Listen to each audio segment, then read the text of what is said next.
Salam sejahtera, terima kasih karena bersama dengan saya di Nazilin Unity Channel. Direct to the point saja. Kenaikan gaji penjawat awam. Ini respon padu Anwar buat ahli parlimen yang menentang. Yang pastinya ahli parlimen yang berada dalam kerajaan sekarang ini melebihi 2/3. Dengan kata lain, apa-apa akta pun ada kemungkinan, besar kemungkinan, hampir 100% boleh diluluskan di Dewan Rakyat. Itulah kepentingannya memperoleh 2/3 kerusi di Dewan Parlimen. Tapi ramai yang tak tahu, apabila kerajaan perpaduan memiliki 2/3 kuasa kerusi di Parlimen, maka dengan itu kebanyakan dasar yang dibuat oleh kerajaan yang baik untuk rakyat bakal lulus sepenuhnya. Tapi ada juga konon, bukan daripada kerajaan lah. Tapi kalau ada dari kerajaan, boleh juga dengar apa yang diresponkan oleh Anwar ni. Dan terutamanya daripada parti pembangkang yang cuba menentang. Apa respon Anwar? Dengar betul-betul. Share nanti. Perdana Menteri Datuk Seri Anwar Ibrahim mengingatkan semua pihak agar tidak lupa. Siapa yang berhempas pulas memastikan negara kekal aman jika bukan kerana usaha penjawat awam di negara ini? Memberi contoh, anggota beruniform seperti Jabatan Bomba dan Penyelamat Malaysia JBPM, selain polis dan tentera dalam konteks itu, Anwar berkata peranan dimainkan mereka itu tidak sewajarnya dilupakan. Saya ingin ingatkan bukan sahaja kepada pasukan keselamatan dan beruniform, tetapi kepada masyarakat umumnya yang kadang-kadang berleter, mengeluh dan pertikai beberapa keputusan bila kita hendak berikan tambahan upah, gaji dan pengiktirafan kepada perkhidmatan dan penjawat awam, khususnya dalam keadaan ekonomi sekarang, kata Anwar. Dia lupa negara ini aman, selamat daripada kebakaran, selamat daripada tanah runtuh, semuanya kerana perkhidmatan dan pengorbanan JBPM. Kita lupa negara ini aman, selamat kerana yang mengawal itu tentera, polis, bomba, katanya ketika berucap merasmikan sambutan Hari Anggota Bomba Sedunia 2024 peringkat kebangsaan hari ini. Anwar yang juga Menteri Kewangan berkata, pembangunan ekonomi dan pengiktirafan negara luar yang membuat pelaburan di negara ini tidak akan dapat diperoleh jika negara tidak aman. Ini termasuklah pelaburan 10,5 bilion yang diumumkan sendiri oleh Microsoft 2 hari lalu, kata Anwar. Anwar dalam pada itu mengulangi gesaan agar rakyat menolak pemimpin khususnya daripada kalangan ahli parlimen yang mengkritik, bahkan menentang keputusan kerajaan menaikkan gaji penjawat awam tanpa alasan munasabah. Saya tahu ada yang mengkritik daripada kalangan ahli parlimen yang menyatakan mungkin kenaikan itu tidak akan diluluskan menerusi persidangan parlimen. Saya nak tengok muka mana yang nak menentang kenaikan allowance dan gaji perkhidmatan awam, kata Anwar. Kami rakyat di Malaysia, di seluruh Malaysia ini pun nak lihat jugalah siapa atau nak tengok muka ahli parlimen yang menentang kenaikan allowance dan gaji perkhidmatan awam ini. Kami nak tengok siapa ahli parlimen itu. Kalau ada orang yang berani menentang ini tanpa alasan munasabah, kita humbankan mereka dalam pilihan raya akan datang. Yang kita lakukan ini, kenaikan walaupun ekonominya tidak begitu baik, tetapi sekarang sedang berkembang. Ekonomi malap kadang-kadang adalah kerana pemimpin menyakau, hutang berlonggok-longgok, kontrak yang patut 200 juta jadi 250 juta ringgit. Jadi pasal apa nak bebankan keluarga bomba? Itu masalah yang saya warisi dan saya kena selesaikan, kata Anwar. Kata Perdana Menteri lagi, kadar lebih 13% peningkatan gaji penjawat awam yang diumumkan sebelum ini hanya secara menyeluruh. Namun peningkatannya akan menyaksikan kadar yang lebih daripada itu, mencecah 30% kenaikan bagi mengurangkan jurang gaji antara pegawai serta kaki tangan peringkat bawah. Sekian dulu untuk kali ini. Jangan lupa tinggalkan komen anda. Sila tekan butang subscribe. Kita jumpa lagi. Bye-bye. Salam sejahtera. Terima kasih kerana bersama dengan saya di Nazilin Unity Channel. Ada orang kata Syed Saddiq Syed Abdul Rahman mula moroyan dalam kes di mahkamah yang telah dikenakan terhadap beliau dengan hukuman penjara dan yang paling teruk dengan hukuman uang dan juga sebatan itu paling teruk. Dia adalah ahli parlimen yang menerima hukuman sebat yang belum pernah saya tahu. Bahkan masih muda dah kena sebat. Ada yang kata kesian, ada juga kata apa boleh buatlah, terpaksa hadap perkara itu. Sekarang ini masih dalam proses rayuan. Tapi yang menariknya, selepas Syed Saddiq Syed Abdul Rahman keluar daripada menyokong kerajaan atau daripada barisan kerajaan, banyak pula perkara yang beliau nyatakan yang memang pelik-pelik. Dulu tak ada, sekarang ada. Kali ini Syed Saddiq pula mula mengheret Perdana Menteri ke mahkamah dengan dakwaan batal peruntukan parlimen.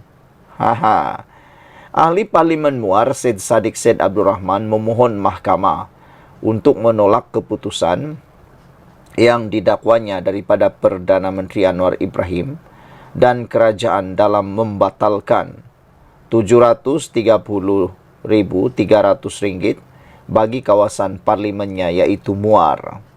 Bekas Menteri Belia dan Sukan itu serta 3 pemohon lain memfailkan permohonan kebenaran semakan kehakiman di Mahkamah Tinggi Kuala Lumpur pada 23 April lalu.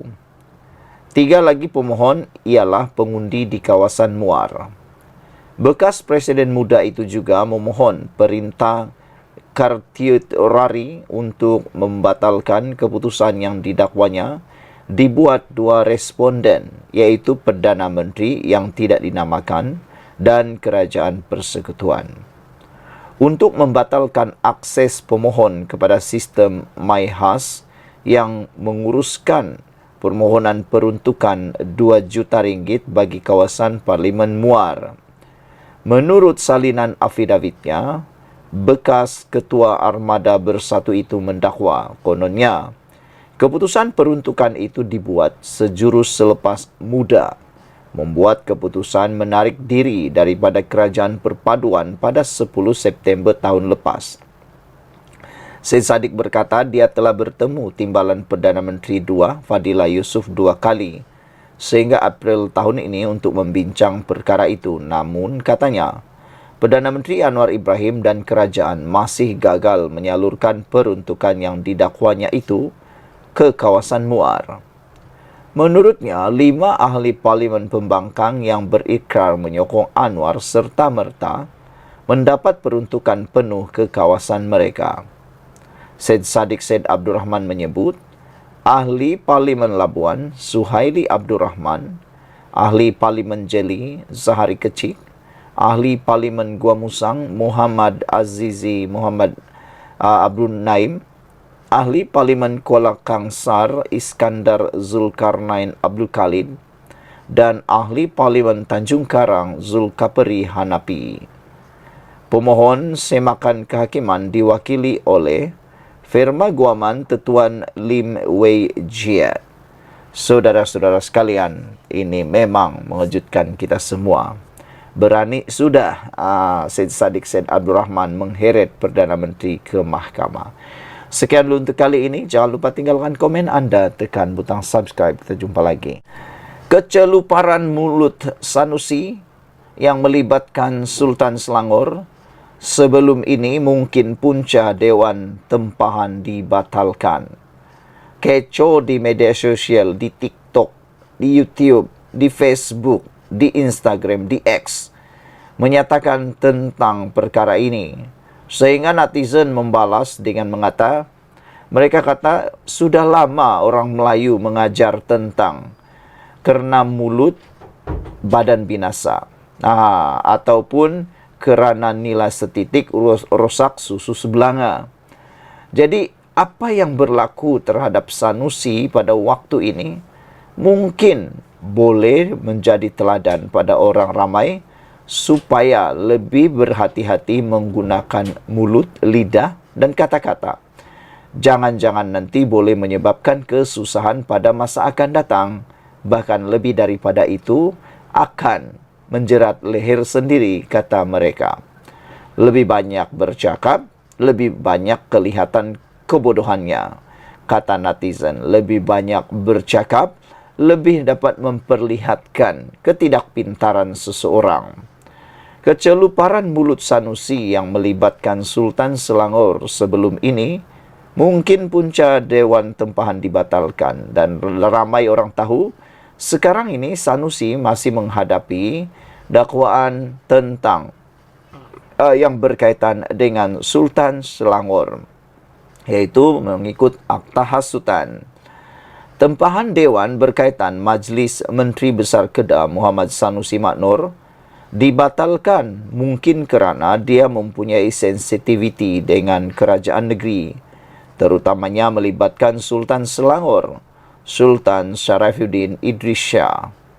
Menteri Besar Selangor Amiruddin Syari bagaimanapun menjelaskan, dia tidak terlibat dengan keputusan pembatalan tempahan Dewan untuk Majlis Himpunan Anak Kedah di negeri itu seperti didakwa Sanusi. Dewan itu milik anak syarikat kerajaan negeri. Menyedari bahawa tokoh seperti Sanusi ini ada sensitiviti dengan kerajaan negeri, terutama dengan Sultan Selangor yang masih ada tergantung kesnya. Katanya pada pemberita pada sidang media di bangunan Wisma Dewan Negeri Selangor hari ini. Sanusi berdepan dua pertuduhan menghasut berhubung isu pelantikan Menteri Besar Selangor dan penubuhan kerajaan perpaduan dalam satu ceramah politik. Mahkamah Tinggi Shah Alam menetapkan 22, 23, 26 dan 29 dan 30 Julai ini serta 5, 6, 9, 12 dan 13 Ogos ini untuk perbicaraan tersebut. Mengikut kedua-dua pertuduhan, Sanusi didakwa telah melakukan perbuatan yang mempunyai kecenderungan menghasut dan menyebut perkataan yang mempunyai kecenderungan untuk membangkitkan perasaan tidak setia terhadap mana-mana raja. Dua pertuduhan yang dikenakan ke atas Sanusi adalah mengikut Seksyen 4 dalam kurungan 1 kurungan B Akta Hasutan 1948 yang boleh dihukum, mengikut Seksyen 4 dalam kurungan 1 Akta sama, iaitu denda sehingga RM5,000 atau penjara maksimum 3 tahun atau kedua-duanya. Dalam perkembangan berkaitan, Menteri Besar Selangor menjelaskan semasa urusan tempahan dan pembatalan Dewan berlaku, dia berada di Jerman bagi lawatan kerja kerajaan negeri. Pihak terbabit pemilik Dewan mungkin mengambil keputusan memulangkan deposit. Saya kena rujuk balik sebab saya tidak tanya kenapa, kata beliau. Saya tidak sebab saya tidak mendapat kontak daripada sesiapa. Tahu-tahu sudah ditempah dan tahu-tahu dibatalkan, kata beliau. Kebetulan masa itu saya tiada di sini di Selangor. Saya ada di Jerman urusan lawatan kerja, kata Amiruddin. Sanusi ketika berceramah untuk kempen Perikatan Nasional di Batangkali pada 1 Mei lalu mendakwa pembatalan Dewan itu kerana poster Majlis Anak Kedah memaparkan wajahnya. Sanusi berkata pemilik premis telah memulangkan duit deposit penganjur Majlis Anak Kedah di Selangor itu. Oleh kerana Dewan itu digunakan oleh Anak Kedah dan poster dia pula poster Sanusi, dipulangkan duit deposit. Selangor teruk betul Selangor, bagi balik oi duit deposit, kata Sanusi yang juga adun January. Sekian dulu untuk kali ini. Jangan lupa tinggalkan komen anda. Ikuti terus ulasan selepas ini. Salam sejahtera. Ini satu lagi pendedahan yang paling menarik sepanjang kempen pilihan raya kecil PRK KKB di Dewan Undangan Negeri KKB Selangor. Apabila baru-baru ini kontroversi tentang keputusan ataupun Latar belakang status pendidikan calon Perikatan Nasional menjadi tular dalam media sosial. Ada yang tanya, wah begitu cepatnya mendapatkan sarjana ataupun master. Kata ramai netizen, bukan ramai orang yang boleh mendapat master hanya beberapa tahun. Ditambah pula, ianya amat-amat mengelirukan, kata netizen. Tapi yang lebih menarik lagi ialah selepas kontroversi tentang status pendidikan calon Perikatan Nasional itu, satu perkara lagi telah berjaya dikorek, ditimbulkan, ditularkan oleh netizen.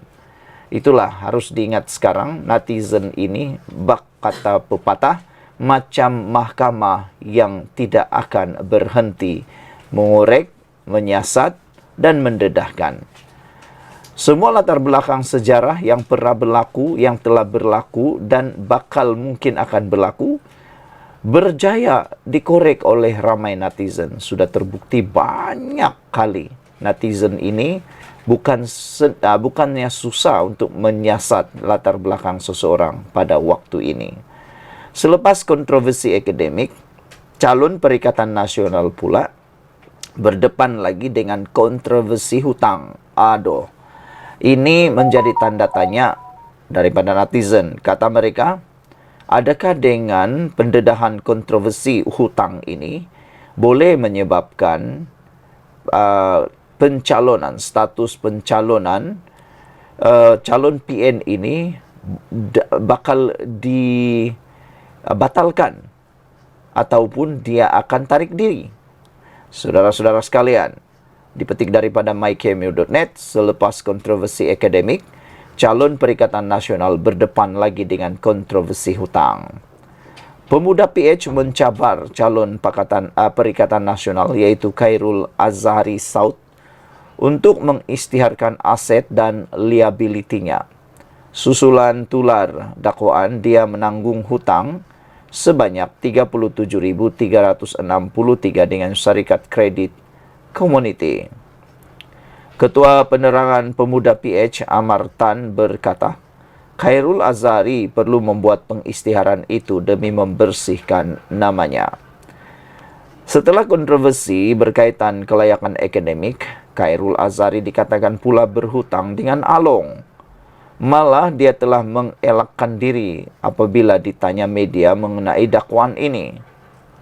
Menurut Mufti Kelantan, amalan meminjam daripada Along adalah berdosa dan tindakannya mengelak daripada menjawab merupakan gambaran bagaimana dia akan melayani pertanyaan rakyat Kuala Kubu Baharu kelak. Justru kami mencabar beliau mendedahkan aset dan liability untuk membersihkan namanya, kata Amar dalam kenyataan hari ini. Beberapa hari lalu, media melaporkan Khairul Azhari mengelak untuk menjawab soalan itu ketika ditemui selepas satu ceramah PN di Batang Kali, dekat Kuala Kubu Baru. Beliau menjawab, no comment, tiada komen, terima kasih, saya perlu ke lokasi lain, katanya ketika itu, seperti dipetik berita harian. Sebelum itu, kelayakan akademik Khairul Azhari dipertikai apabila dia didapati melanjutkan pengajian ke peringkat sarjana selepas memperoleh diploma pada tahun 2019. Bagaimanapun, Universiti Malaysia Pahang Al-Sultan Abdullah UMPSA menjelaskan dia memang memiliki sarjana eksekutif pengurusan perniagaan dari institusi pengajian tinggi berkenaan. Ketua Pegawai Operasi UMPSA Ahmad Johari Mohamed berkata, Khairul Azhari melanjutkan pengajian melalui program profesional melalui UMPSA Advance dan menerima sarjananya pada Majlis Convocation 2021. Sekian untuk kali ini, ikuti terus ulasan selepas ini. Selamat petang, salam sejahtera, terima kasih karena bersama dengan saya di Nazilin Unity Channel. Ini pendedahan paling menarik dipetik daripada mykmu.net yang kita terima, yang kita dapatkan, maklumat sumber yang kita dapat daripada mykmu.net amat menarik perhatian kita. Bahkan lebih daripada menarik perhatian, ianya amat panas. Saudara-saudara sekalian, manakan tidak panas Ya, bayangkan saja dengan tajuk luar biasa ini, gagal hasut rakyat, kempen Perikatan Nasional di PRK Kuala Kubu baru dijangka makin menggila. Nah, saudara-saudara sekalian, kempen Perikatan Nasional PN di PRK Dun Kuala Kubu Baru akan semakin menggila kerana serangan disasarkan mereka kepada kerajaan perpaduan tidak berhasil, dakwa Amiruddin Syari. Pengerusi Pakatan Harapan PH Selangor berkata, kempen pembangkang juga seperti berubah-ubah serta cuba memainkan sentimen membangkitkan kemarahan rakyat tanpa bukti dan fakta. Kalau jadi pembangkang tetapi bukan nak bangkang semua benda, lihat semua penamaan semasa sebelum penamaan calon. Kemudian selepas penamaan calon, kempen PN melompat-lompat. Agaknya suka lompat parti, kata beliau. Mula-mula kata nak tukar kerajaan, kemudian nada berubah. Kata ekonomi Selangor dizalimi kerana keluarkan belanjawan defisit. Dia main sentimen tak guna data, katanya dalam ceramah mega perpaduan di Bandar Utama Batangkali malam ini. Menteri Besar Selangor itu berkata, sebaliknya kerajaan perpaduan tampil dengan kempen berbeza, iaitu tawaran dan perancangan untuk pengundi Kuala Kubu Baru. Jangkaan saya selepas mereka gagal, mereka akan makin menggila. Sebab apa? Sebab mereka terpaksa menggila. Mereka tak boleh move on daripada kesilapan mereka lakukan. Mereka lah yang bertanggungjawab mencipta ketidakstabilan politik. Bila kita pulih pelaburan masuk, kalau kestabilan ditunjuk ini, kita boleh bentang dasar perubahan tenaga, dasar baru perindustrian besar, dapat menarik pelaburan semikonduktor. Mereka tiada benda lain, terpaksa adakan alasan, katanya. Katanya lagi, malah Perikatan Nasional juga ibarat gila talak apabila menyerang pihak mengadakan kerjasama dengan DAP seperti UMNO dan Pakatan Harapan PH. Barisan Nasional dah 2 tahun bersama DAP, tidak ada masalah pun. Perikatan Nasional halat tuju tak tetap, nak pergi mana tak tahu. Dia tahu ambil kesempatan, curi orang sini nak bentuk kerajaan. Itu timbulkan ketidakstabilan, hasilkan negara tak makmur dan wujudkan krisis. Sedangkan kita 18 parti bergabung untuk pastikan kestabilan kekal. Orang boleh buat kerja, bekalan pulih, ekonomi kita tarik. Inilah masa depan rakyat sekarang, katanya. Dalam majlis yang sama juga, Presiden Amanah Muhammad Sabu berkata, kenaikan gaji penjawat awam yang diumumkan Perdana Menteri Anwar Ibrahim bukti kejayaan kerajaan dalam tempoh 2 tahun memerintah.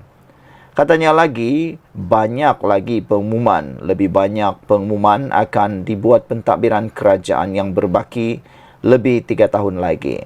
Ini kejayaan awal, kejayaan lain akan mendatang. 3,5 tahun menjelang pilihan raya kita akan umum, kejayaan dari semasa ke semasa demi faedah rakyat, katanya lagi. Saudara-saudara sekalian, amat menarik pendedahan kali ini kerana gagal hasut rakyat, kempen Perikatan Nasional di PRK Kuala Kubu Baru dijangka akan makin menggila. Tiada peluang, musnah harapan, tiada peluang lagi untuk Perikatan Nasional mahu merebut kerusi KKB ini. Hal ini kerana telah diterangkan sebentar tadi. Ikuti terus ulasan selepas ini yang lebih menarik lagi. Salam sejahtera. Laporan kali ini, ulasan kali ini dijamin menyengat, dijamin masuk akal dan dijamin anda akan tertarik dan tolong share supaya ramai orang bukan saja tergelak, bukan saja menitis air mata, bukannya sedih menitis air mata, tapi menitis air mata kerana terharu dan rasa sebab dengan pendedahan ini. Lucunya sampai boleh mengalirkan air mata. Tak percaya? Ikuti terus ulasan ini yang dipetik dari para Harapan Daily. Ditulis oleh Norman Rezwan. Saudara-saudara sekalian, ini disenaraikan oleh beliau, yaitu Norman Rezwan. Ini senarai kempen Perikatan Nasional di KKB selama seminggu. Semuanya isu kedai kopi. Tak percaya? Ikuti terus ulasan ini. Terbukti selepas seminggu kempen PRK itu, semuanya yang dinyatakan oleh Perikatan Nasional adalah isu-isu yang bermain di kedai kopi yang tidak berguna langsung menurut Norman Redzwan.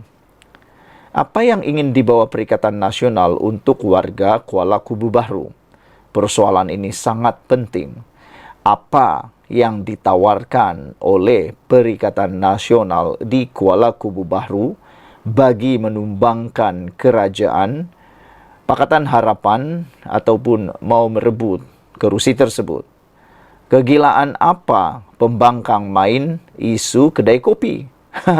Kegilaan apa pembangkang main isu kedai kopi? Dah seminggu waktu berkempen, saya mendapatkan maklumat dari staf dan rakan-rakan yang turun mengikuti perkembangan berkempen di Kuala Kubu Bahru. Selain itu, saya mengikut rapat di media sosial kempen KKB, sama ada di pihak kerajaan maupun pembangkang. Banyak sangat dalam jangkaan saya menjadi kenyataan.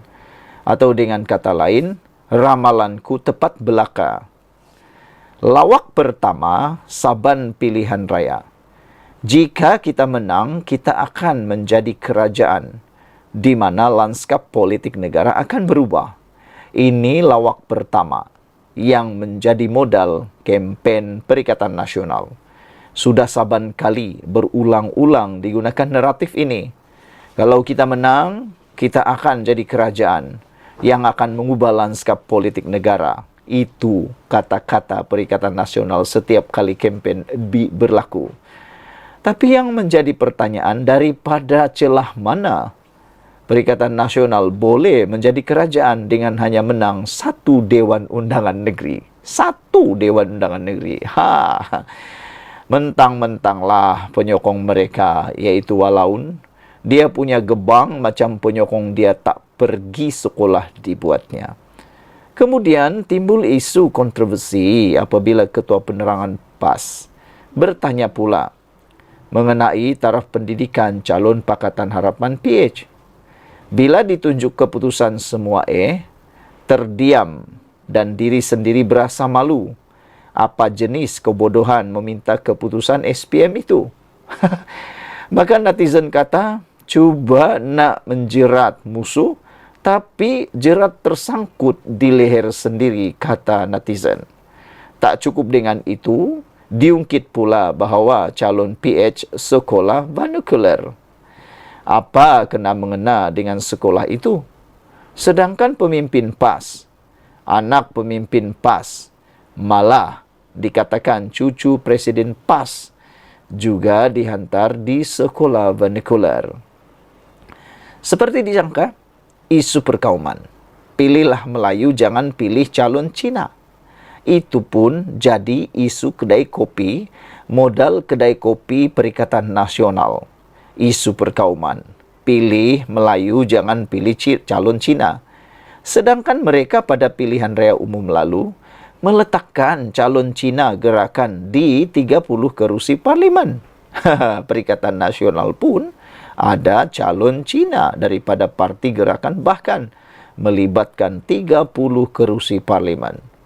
Malah calon mereka ada cakap Melayu pun tak berapa nak lepas. Mereka boleh pilih calon Cina, orang lain tak boleh. Inilah sikap yang sering kali dicanang-canangkan oleh penyokong atau selalu dilaungkan oleh penyokong, disindir oleh penyokong Pakatan Harapan kepada Perikatan Nasional, iaitu Walaun. Kata penyokong Pakatan Harapan, kalau kamu buat boleh, tapi orang lain buat tak boleh. Itu selalu dimainkan.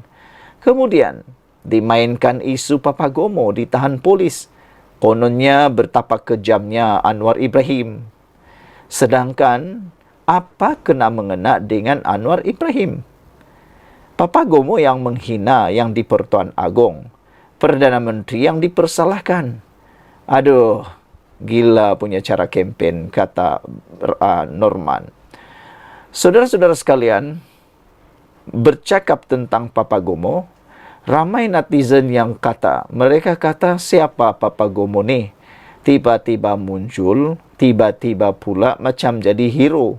Sedangkan beliau bukan pengamal undang-undang, jauh sekali negarawan. Tapi mereka pula mau dibanding-bandingkan dengan Anwar Ibrahim. Lagi satu, Papagomo bercakap boleh dipercayai pula oleh para walaun. Sedangkan untuk makluman Anda semua, Papagomo tiada latar belakang undang-undang. Tapi dia bercakap seakan-akan dia tahu semua undang-undang yang ada di Malaysia. Gila punya cara kempen ini, kata Norman Rizwan. Calon perpaduan pakai selendang dijadikan isu kononnya hendak menipu orang Melayu. Orang Cina kamu takbir, walaun sahut takbir, itu okey pula, kata Norman Rizwan. Maaf cakap, apakah kebengangan ini sangat kempen PN ni? Tak boleh ke jaga sikit maruah pengikut kamu tu? Janganlah diperbodohkan mereka sebegitu rupa, tulis beliau. Akhirnya saya melihat jika PN menang, apa mereka nak buat untuk penduduk Kuala Kubu Baru? Hendak janji bulan dan bintang, mereka bukan kerajaan. Sukar mendapat peruntukan dari kerajaan negeri. Jadi, kempen mereka pasal kelulusan SPM, Melayu Cina, Papagomo hina agong, konon menang PN jadi kerajaan, isu pakai tudung. Betul-betul. Mereka buat walaun pemikiran IQ bawah 50. Sebab kempen mereka betul-betul nak perbodohkan rakyat. Datang pula Noh Omar, cerita pasal apa dia buat. Masa dia jadi timbalan Menteri Dalam Negeri? Ingatkan nak beri cadangan-cadangan atau manifesto terbaik untuk penduduk KKB. Sebab itu, saya katakan, pembangkang main isu kedai kopi. Sebab itu, pagi ini saya menulis ala santai kedai kopi. Nak kempen style PH jadi pembangkang tak boleh sebab PH tak makan rasuah. Jadi fitnah dan mainkan isu perkauman sajalah modal pembangkang sekarang ini. Dulu, Inggris yang suka perbodohkan orang Melayu. Zamanlah ini, bangsa saya sendiri memperbodohkan bangsa Melayu, kata Norman. Kita mahu perpaduan rakyat Malaysia, tapi mereka mahukan perpecahan. Sekian dulu untuk kali ini. Jangan lupa tinggalkan komen anda, tekan butang subscribe. Kita jumpa lagi. Bye-bye.